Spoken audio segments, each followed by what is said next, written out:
Welcome back. It's been a fun morning at the Scarlet Pearl for our Celebrate City Spotlight on D'Iberville, but it's nearing its end this morning. Rob is live now with the mayor of D'Iberville himself, Rusty Quave, as we wrap things up. Hey there, guys. No comment. Good morning, Ansley, and good morning, South Mississippi. Celebrate cities, folks. The beautiful city of D'Iberville. We're here at the Scarlet Pearl, and as usual, we try to wrap things up with the mayor.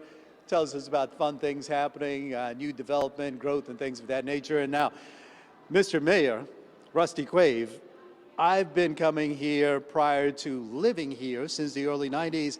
The only mayor I've known is you. Now, we're talking about 3 decades, Mr. Mayor. How is that possible? Yes, sir. I'm getting tired. No, I'm ready to go. I'm gonna run 4 more years, and I'm looking forward to new things happening. We've been working with a lot of smaller projects compared to the big box stores and the big name companies. And hopefully next year the money's going to be available where these people can start. We got 5 or 6 projects over $450 million sitting out there. A couple more casinos, you know. So that all slowed to a stop. And if it wouldn't be for some smaller restaurants coming in town, we would be dead in the water. So. Well, you know, the growth of D'Iberville, and obviously has been growing since it was incorporated into the city in '88, but my goodness, after Katrina, when everybody started migrating further north, mainly because of insurance purposes, look at how the boom has occurred. What's the biggest you've seen, sir, prior to Katrina and then after Katrina? Well, we're still seeing the same smiling faces from the Gulf Coast community, but we've got a lot of new people in town. And, you know, we attribute that to possibly Keesler Air Force Base, and I know they've slowed down because of the COVID, and I think they're getting ready to kick it off again and start bringing in some more students. And I just look forward for the next 4 years of some exciting things happening, not just here, but in the United States. We've had some bad years, and hopefully we can get back on track and bring the Gulf Coast back to what it was once a day. And I think that the opportunities are out there. I urge anybody that wants to develop, wants to build houses, retirement communities. We do have a new retirement community coming as well up on Mallet Road. And I think Bobby alluded to the fact that Jackson County is working pretty strong to bring some developers over on the Mallet Road project. And we're going to work with them as well. So, you know, get along real good with the city of Biloxi, work together hard with them. And then Bobby and I just made a trip to Jackson, and we feel good about the funding coming in on the different projects that has been promised to the Gulf Coast, the Tidelands monies and the Go Mesa and the All Spill money. And that's important to us. And we just got through with our new marina down there, and we urge everybody to come down and take a look at it. It's got a new composite decking on it. It's got a flow-through deck that when the water comes up during a hurricane, it goes through the decking. Okay. So don't pull the boards up. And it's not boards, it's a concrete finish. And it's a beautiful facility, and hopefully in the next month or 2 we'll get it open. From my understanding, it's kind of like hardy plank. It's made out of concrete, but it's durable. Yeah, it's no skid. You can run on it. You're not going to slip down at any time. Now, you know, one of the things that we talk about here in South Mississippi, or what I like to impress onto the area is, and I tell people all the time, you live here, don't litter. Why do you want to do stuff like that?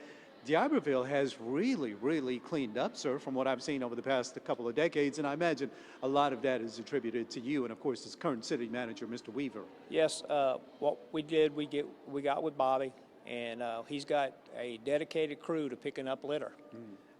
We pick it up every day, but also extremely on the weekends. On Friday afternoon, it gets pretty heavy, and then on Monday morning, we hit it again. And we send a little gator out with 2 people in it, and they get these grabbers, and they pick up the trash. So they don't even get out of the unit. They drive down the side of the road.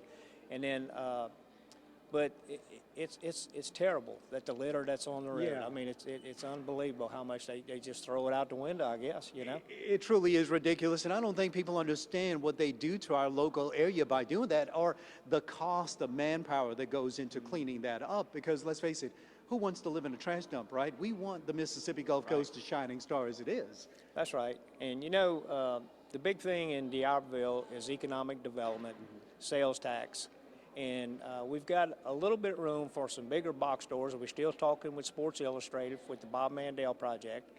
We're talking with some developers on the west side of the Target shopping center and developing 4 or 5 more big spots in there. We're also working with Jackson County on a Mallet Road, and then possibly the Lammy Bridge Road from the shopping centers coming south. We want to see that develop. Yep. Bobby's went out and got us some grant money for sidewalks. First time people say, you know, I live in D'Iberville all my life. I don't have a sidewalk to walk on. And at one time, the only sidewalk in D'Iberville was right in front of this place. Really? Yeah, maybe 300 feet of sidewalk. Okay. So, go ahead. You know what, not to interrupt you, but you talk about smaller businesses, not the big box stores or anything like that. But look, I've got to point this out. This place, the Scarlet Pearl, happened under your watch. Yes. How proud are you of this and developing very this area proud. to where this big anchor is here? Very proud. You know, we went through every environmental concern known to mankind to get this property approved. And after an EIS that was performed, it took 2 years and $400,000 to do the one study. And the study came back that there was no negative impact to this area. In fact, today, Scarlet Pearl doesn't even impact the back bays of D'Iberville. It's built on the bay, but it's not on the water. Yeah. So there's no negative impact. And we do have a couple more other sites. You know, we got the west side of the bridge that's been a site forever, and then to the east of this site could possibly be a site. So we're looking forward to working with some developers. We got them, they knock on the door every day. Hey, Yeah. we want to do a casino. Well, you get $500 million, we'll talk to you, you know? And it's an exciting time. I mean, I think everybody should be enthusiastic about living on the Gulf Coast. We got a great environment to live in. We work awful hard down here, but also we like to play. There you go. And look, Mr. Mayor, from what I've seen over the past couple of decades since you've been running the city, the mayor of D'Iberville since the early 90s, and what's planned, man, I'm really looking forward to this, sir. It looks to be great. I love the grand plan that y'all have. Mr. Thank Mayor, you. I want to thank you for joining us this morning. Thank It's you been so a much pleasure. for having us. It's been a Yes. while since I've seen you in person. Yes, It's sir. been nice Thank to you. see you again. Thank you. Folks, there you have it, man. One of the shining stars here in South Mississippi.